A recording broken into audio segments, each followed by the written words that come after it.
Coming up right now on Lifestyle Magazine, meet a woman who claims to know the secrets of a happy marriage. She says she knows how to make your marriage more vital, more fulfilling, and more exciting in just 10 seconds. And now the hosts of Lifestyle Magazine, Mike and Gail Tucker. 8, 9, 10. Did you know that a kiss can change the fabric of your relationship? Especially if it's a 10-second kiss. Thank you, sweetheart. Anytime. Our first guest, Dr. Ellen Kreidman, is known as America's #1 love expert. Now, that's some title.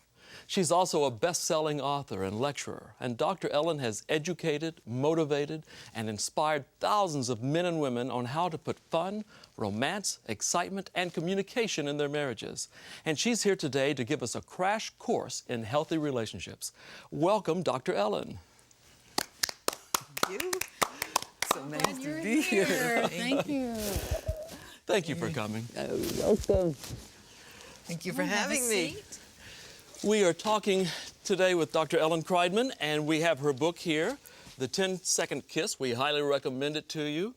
It's a marvelous book. But Dr. Ellen, what is the most important message that you would like to bring to us today about relationships? Well, probably the #1 thing that I teach, and it's so important for couples to understand. A man falls in love because of the way he feels about himself when he's with a woman. And when he doesn't feel good anymore, he's going to find another woman that does make him feel good. And that's really what an affair is about. It isn't that he's in love with the other woman. What he's in love with is the way he feels about himself when he's with the other woman. That's an incredible concept. It is. And you know how many women have said to me, you know, now that I'm in love, I feel beautiful. I feel special. We have a right to feel like that for the rest of our lives. And when we don't, we try to find someone that does make us feel good. Wow. So if you really understand this concept, it isn't about getting prettier or thinner or making more money. Some of the most beautiful people in the world are by themselves. Some of the wealthiest people are lonely. Right. This is about how do I make another person feel like they matter more than anything else on this earth. So it's not about my husband, but how do I feel about myself as a woman when I'm with him? Right. And it's not about me, but how does he feel about himself when he's with me? And if we can make each other feel so good, why would we ever want to be with anybody else? Well put. Well put. Excellent concept. Yeah. I mean, so it's not, I need to do this for myself No, or and you know, fix myself. No, and you know, there's so many people who are single who, before they go on a date, they're saying, oh, gosh, I hope that person finds me intelligent. I hope they think I have a good sense of humor. Right. I hope they think I'm attractive. Sure. And I say, no, it's not about you. If they walk away feeling like they've got a good sense of humor, that they're attractive, Right. that they're special, there's going to be a second and a third date and probably a proposal of marriage. That's incredible. That's true. You know, that's quite a concept, though. It is. Because if you're dating someone and it's all about them, it's not long before you're pretty bored with that, is it? Exactly. So this is, you know, this is a very me generation, I oriented. Yeah. This is not, in marriage, it's about the other person. And Right. if we can constantly ask ourselves this one question, how does my mate feel about themselves when they're in my presence? And if you can answer spectacular, you've got a great marriage. That's So, good. so my job is to make sure that Mike feels good about himself. Yes, yes. Because And then have you he- ever been with couples and they're their own worst enemies? I mean, Oh, you go yeah. out with them on a Saturday night Oh, yeah. and they're attacking each other. Yeah. Mhm. They're sarcastic, their eyes are rolling when the partner is or telling making a story. jokes at each other's expense. Exactly. So how does that person walk away feeling at the end of the night? Not too good. very good. And that's really the key of longevity in a marriage. I mean, I've been married now for 40 years, so I'm telling you Wonderful. that I practice what I You teach. know how to do it. Yeah. Congratulations. Tell us about communication. That's another important key, It is isn't it? very important. And I have to tell you that the average couple in the United States speaks 21 minutes a week. That's 3 minutes a day. Week? Yeah, me. You're not talking a day. No, 3 minutes a day. That includes, how are you? I'm fine. How are you? How are the kids? That's Any mail? horrible. What's going on? Yeah. Anything important happened today? 3 minutes, Who's and then they taking the go kids to to the piano cell phone, lessons? they go to the fax, they go to the computer, they, you know, doing anything but being No. with one another. Now, what in the world can be successful on 3 minutes a day? Could you raise kids on 3 minutes a day? No. Could you do your job on 3 minutes a day? No. How can you have a marriage and expect it to be successful if you're spending 3 minutes a day with each other? That's incredible. One of the things I talk about is it is so important to carve out time for each other. 30 minutes minimum, where you share your day, he shares his day. Because if you don't, the days become weeks, become months, become years, and there's two strangers sitting across from each other saying, I don't even know who you are. And what's the point on that? And here's the other thing, too. This is so important. Every person I know comes home, and one of them says, hi, hon, I'm home. Why? Because they want to matter. They Yeah. want to be Yeah. greeted. Well, somebody noticed I came. Exactly. Now what happens? He comes home, he sees her on the telephone, and he thinks, I don't believe this. I haven't seen her for 10 hours, and she'd rather talk to her friends than be with me. He comes home, makes a right turn, starts opening the mail. She thinks, he'd rather look at the bills than be with me? And 20 minutes later, this couple is having an argument. It has nothing to do with what they're arguing about. What they're really saying is, oh yeah, you think you're going to ignore me? You're going to make believe that I don't make a difference? Well, then even an argument is better than the nothingness that I feel around definitely here. going to notice that I'm here. Yeah, one exactly. way or the other. That's And if right. a couple could talk to one another, they would say, tell me why I matter. Tell me why I make a difference. And don't do it once. Do it every single day of my life. But that's not the assumption that we have most of the time, is it? I mean, Well- don't we get married and assume that, well, I love you, you love me, we're going to all be happy, we're going to raise a family, we'll be fine. Right. And people don't understand. It's the action that caused the attraction. What you did in the beginning was spend time together. What you did was talk. What you did was hug. And if you're not doing those things anymore, then how can you expect a marriage to be successful or last? So what do you do when a marriage gets boring? Well, another question that I get asked a lot. And I hear Dr. Ellen, my life is so boring, my marriage is so boring. And here's what I have to say. The best way not to have a boring marriage is not to be a boring person. And here goes. I know I'm there's going a to insult challenge. one of your audience members, but if you are bored, you are boring. You see, you can't be, once you say, I'm bored, you're really saying, world entertain me. Somebody else out there make me happy. It's But your if you say, responsibility. I'm a bore, now you have to take responsibility. And I have enough ideas for everybody. I always feel, do something outrageous, do something crazy, do something that'll knock the socks off your partner. Because when Give us an example. Well, I always like to start with baby steps. So I will say one of the things you can do tonight is take out the white boring light bulb, put in a red light bulb, and get it at any hardware store. Okay. He turns it or she turns it on and goes, ah! And you say, you know what? Red is the color of love, and I wanted to fill this entire room with my love for you. Ooh, Just something that's a as nice simple touch. as that. Yeah. But the point is that it's going out of my way to show you that you're special, that you matter. I didn't do this for the relatives. I didn't do it for friends, for coworkers. I went out of my way to show you did that it you for you. matter, that you make a difference in my life. Hey, this is exciting stuff. And we can spend a lot of time talking about this because we can go on and on with this stuff, no doubt. We'll be right back with a couple who have put the 10-second kiss to the test in their own marriage.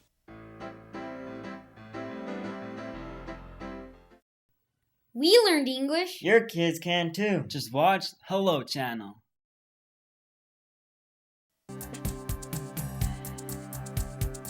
We're back with Dr. Ellen, and we're joined by Ed and Dana. Welcome. Thank you.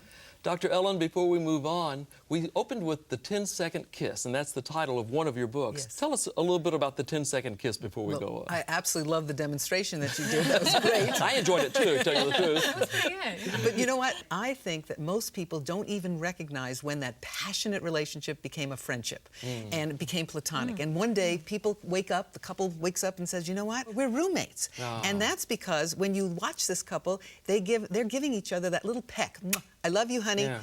There's no more passionate kiss.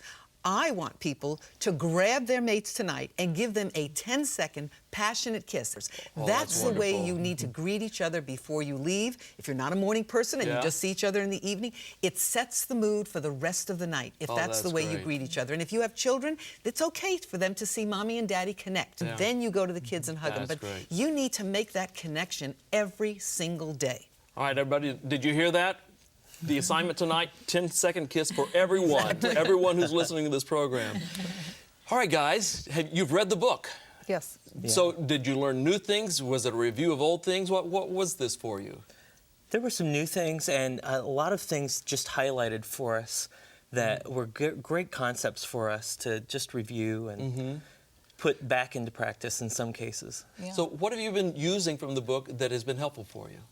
I think one of the things that we've really taken from it is he has a job where he has to leave very early in the morning. So he's gone by the time I get up and the kids are up.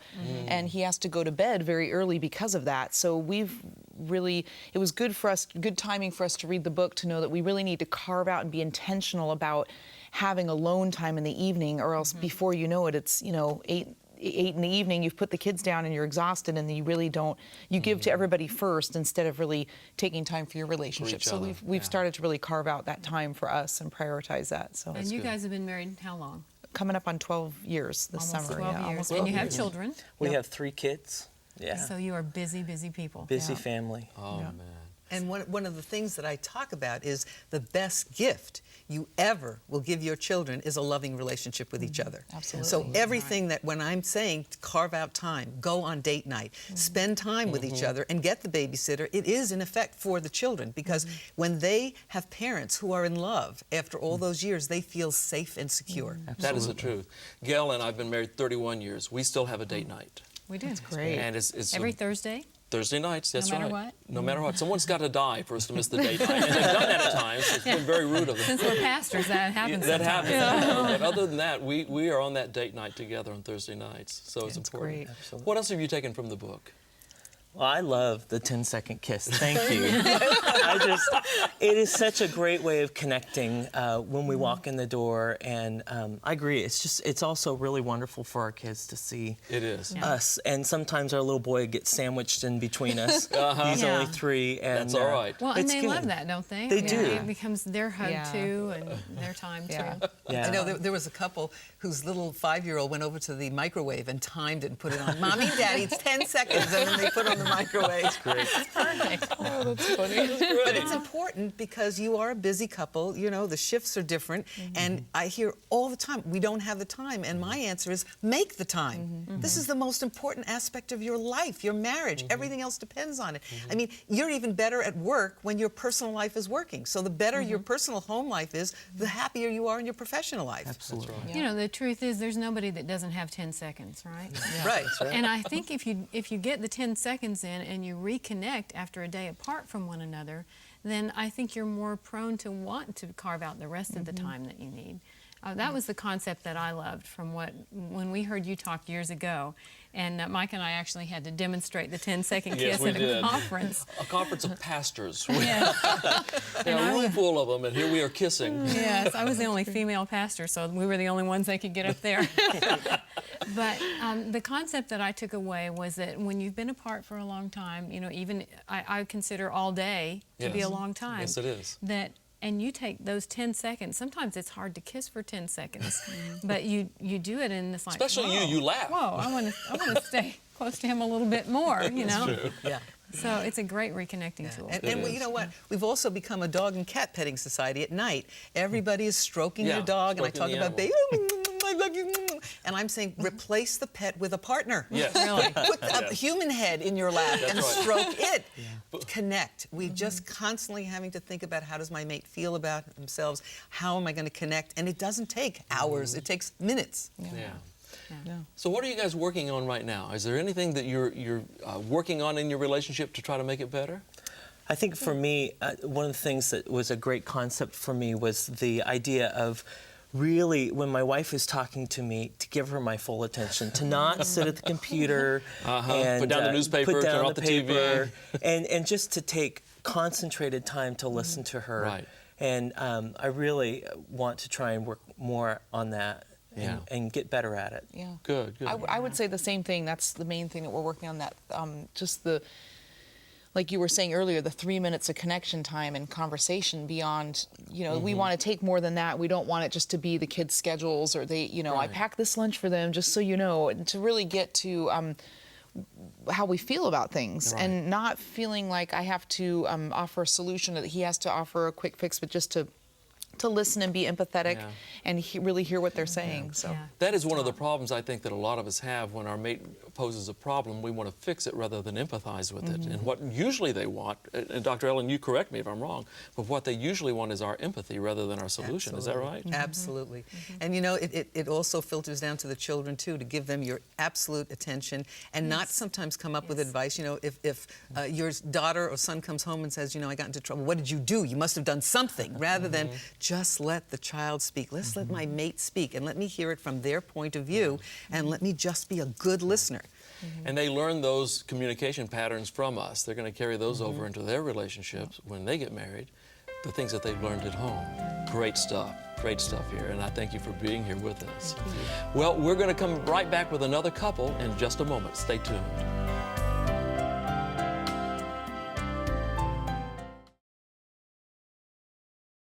Learn English and have fun.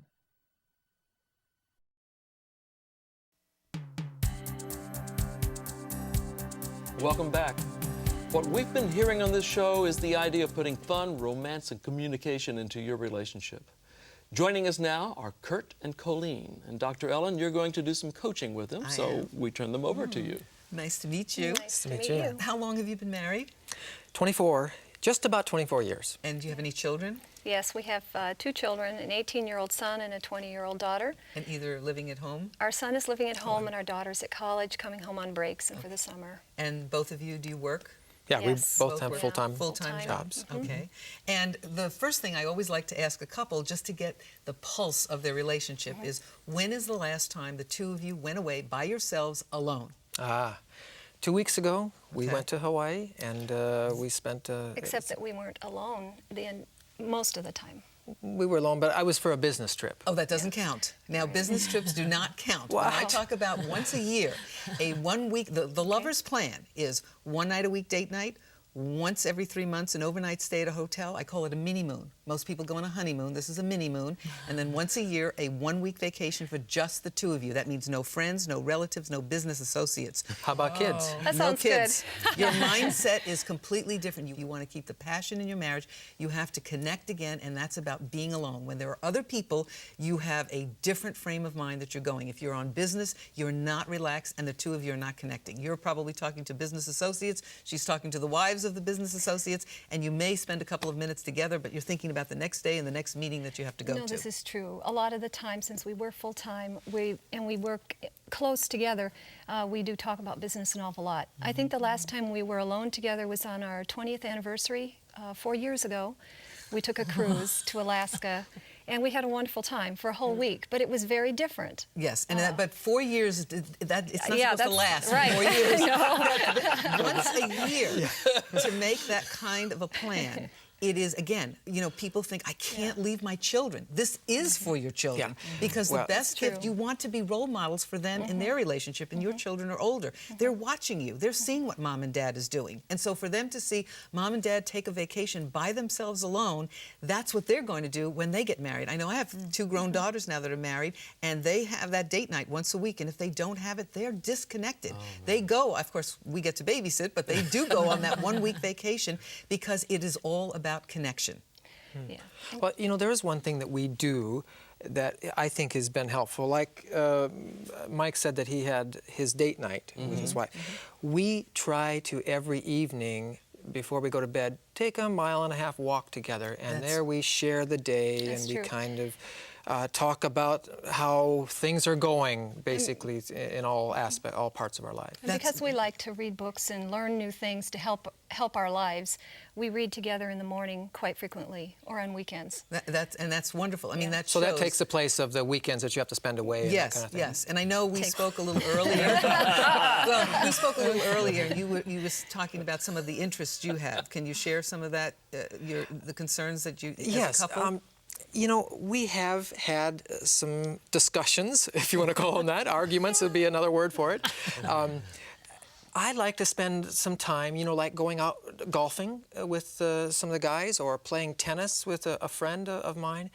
And I sometimes get the feeling from her that, oh, so you would rather go out with them than spend time with me this evening? And I'm like, how do you deal with, you know, that kind of dynamic? Well, first of all, a woman needs something to look forward to. So I believe that if you have a chunk of time that's going to be taken away from her, as long as she has something to look forward to when you come home, because you're going to go on a date, you're going to go out to dinner, then I don't think she's going to resent it as much. I think the resentment comes with you're choosing to spend a chunk of time with this person doing whatever you like, and then it's just coming home to good old me, and we just continue our normal routine rather than we're going to do something special as well. It's like being on a permanent wait list. Yes, yes. Yeah. Without hope of ever, you know, getting together. That's right. Oh, you got trouble, Kurt. And in a marriage, you heard me in the first segment, she needs to feel special and like a priority, and your #1 priority. And so, as far as I'm concerned, you can have a weekend, you can have a night out, as long as when you come back, you make it a point to reconnect. So if you're going to take a weekend away, it's a weekend for the two of you then to reconnect. So are you saying, is it healthy in a relationship to not be together 24/7 necessarily, but to have some outside interests of your own. Is that healthy? Or Absolutely. As long as you don't keep going this way, Right. because people have outside interests, and you'll hear them saying we have completely different lives, and they are not on the same path. So yeah, it's great to go out and have your own, but then you've got to come back together again. And I believe that the amount of time that you spend apart is the exact same amount of time you're going to have to spend back together again. Well, one of the things that happens, I think, too, when you don't have enough time together is you have to find some form of connection. Right. So if it's not with your spouse, it might be with the children, might be with an activity or a hobby, Right. or maybe some other person. And, you know, I know that I have dealt with that some over the years. Yeah. You know, You see, finding that. here's the way I want couples to look at it. Your marriage is a corporation, okay? A separate entity. It's a living, breathing thing. And I may not want to take a walk on the beach with my husband. I may not want to go away for the weekend with my husband. I may not want to give him a 10-second kiss. But my marriage, this separate entity, demands that I do it. And if I don't, just like a corporation is going to dissolve, so is the marriage. so you Good do point. some things you don't want to do? I don't feel Yes. like doing that? Absolutely. You know what? I always hear that. You know, well, what if I'm not in the mood? Yeah. Well, you know, I don't think anybody, when they hear that alarm ring at 6:30 or 6 o'clock in the morning, says, oh, I can't wait to get out of bed. You know, you grudgingly say, oh, I that's wish I right. could stay in bed, but you don't. And at the end of the day, you feel productive. You've earned a paycheck. You feel you've been Right. useful. It's the same in your marriage. You may not want to do it, but do something that she wants to do. But after you see her so happy, so loving, so accepting of you and your time away, then you're going to say, you know what? This is a good deal. Well, I don't feel like breaking away from the Kurt and Colleen Corporation, but we're going to have to do so right now. We'll be right back with some final thoughts right after the break.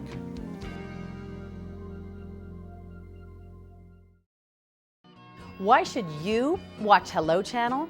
Because learning English should be inexpensive, and learning English should be available to everyone. If you want a brighter future, join us and say hello. We have had a spectacular time today with Dr. Ellen, and I hate to bring it to a close. It's been great, hasn't it?